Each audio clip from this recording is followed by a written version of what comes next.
So my parents watched The Voice, and that's been on for like 20 something years, my dad said. And it was on last night. And it's so crazy to me. Like, Carson's been on it for years, and that man does not, these people are not aging. It's so weird. Have you guys picked up on that? A lot of these Lifetime movies, a lot of these, like, Chicago PD, all these series that are on during the week. It's a lot of the same actors. They're all in the same circle, and they like don't age. And you very rarely see new actors come into play. Not often. Or the same, and it's just crazy to me because it's like, when are you guys going to like retire? When are you going to retire? Have you not made enough money yet? Have you not made enough money yet? You've been in the biz for like 30, 40 years. Making a lot more money than just the general American people. I mean, you're making more than $45,000 a year, I'd imagine, right?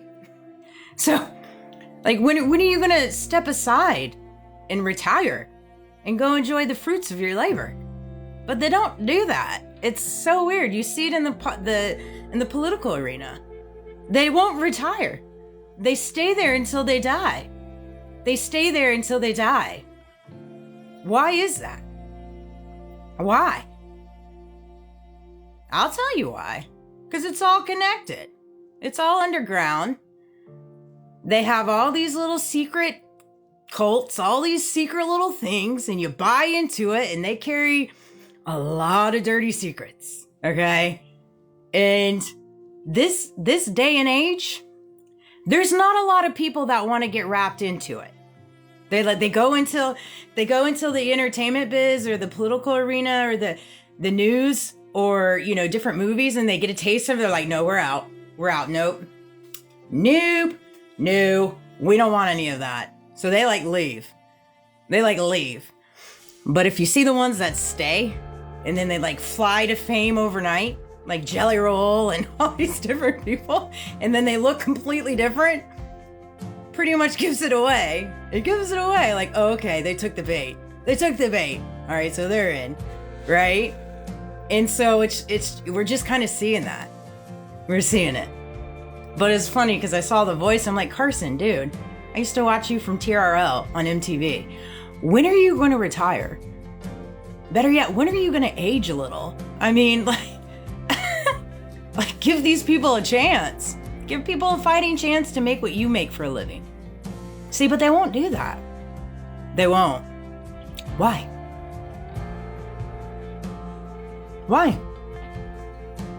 Well, I'll tell you why. Because we are the little peons, we are the little low IQs, and we were put in this world to be their servants.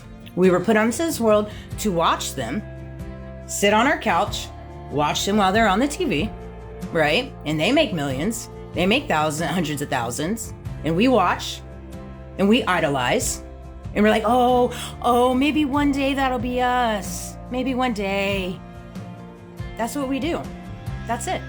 And so we buy into them. We buy into their memorabilia. We buy into their music. We buy into their movies. We buy into all these different things. And it just is. And it's sad. All right, what else I got? Take me when you're ready. Until then, I'll fight for what I stand for. Yeah, exactly. Exactly. I will fight to my death for my faith.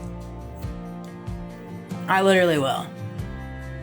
I will stand on 10 and fight for what's right. Against all odds. With nobody physically standing with me. I'll do it till the day I go into this ground. I'll do it until God takes me upstairs. Period. And there needs to be more people that carry that. Instead of buying into a world that's never going to give you what you're looking for, which is peace. Which is just peace. Most people are just looking for peace and happiness and self-worth and self-value. Most people are just looking for that, those items. Whether they have a lot of money whether they're very famous, whether they're not famous, whether they're on the streets.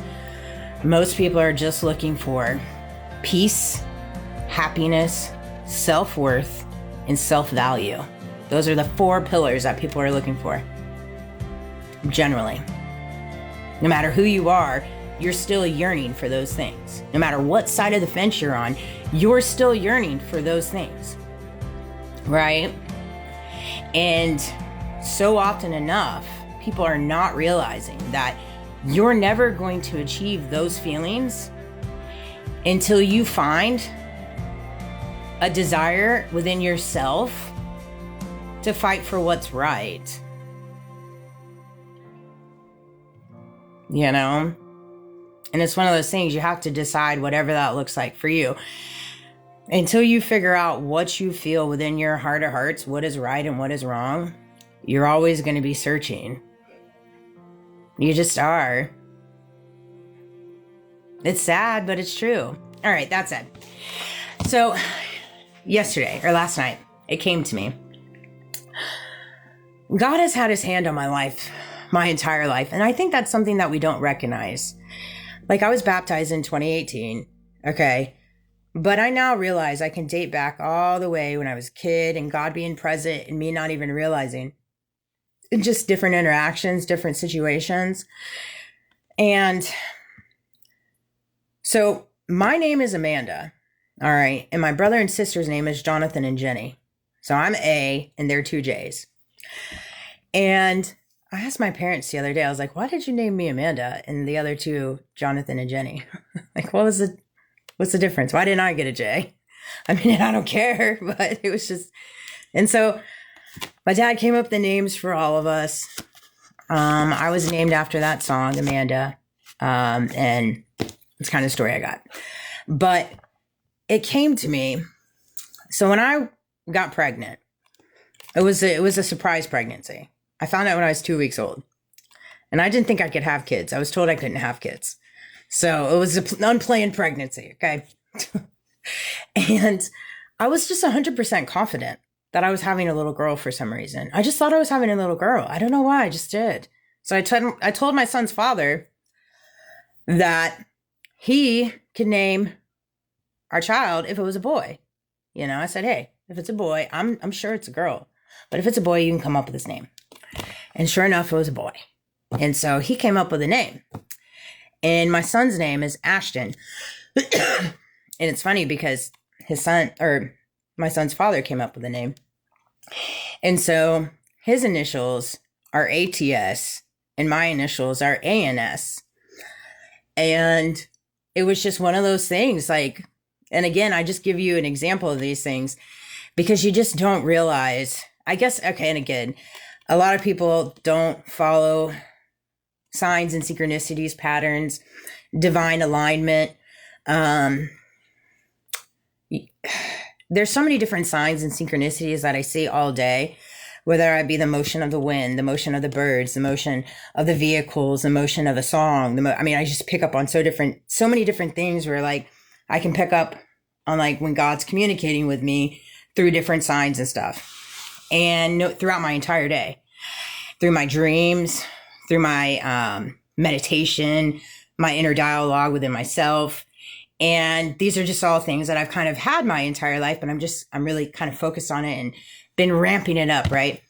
And it comes so periodically throughout the day, but it's so random. It's so random sometimes. I'm like, oh God, you're so funny. But that said, God is so much entangled in your life from the moment you come out of your parents' womb. Whether you are baptized, whether you find your faith while you're here on earth or whatever, it doesn't change the fact that God's got his hands on your life, your entire life.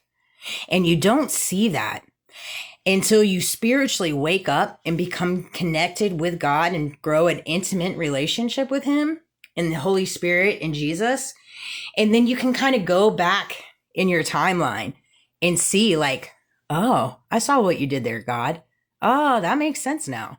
Oh, and it's really an interesting walk to walk with yourself once you get there. It really, really is. And I guarantee you there's people out there that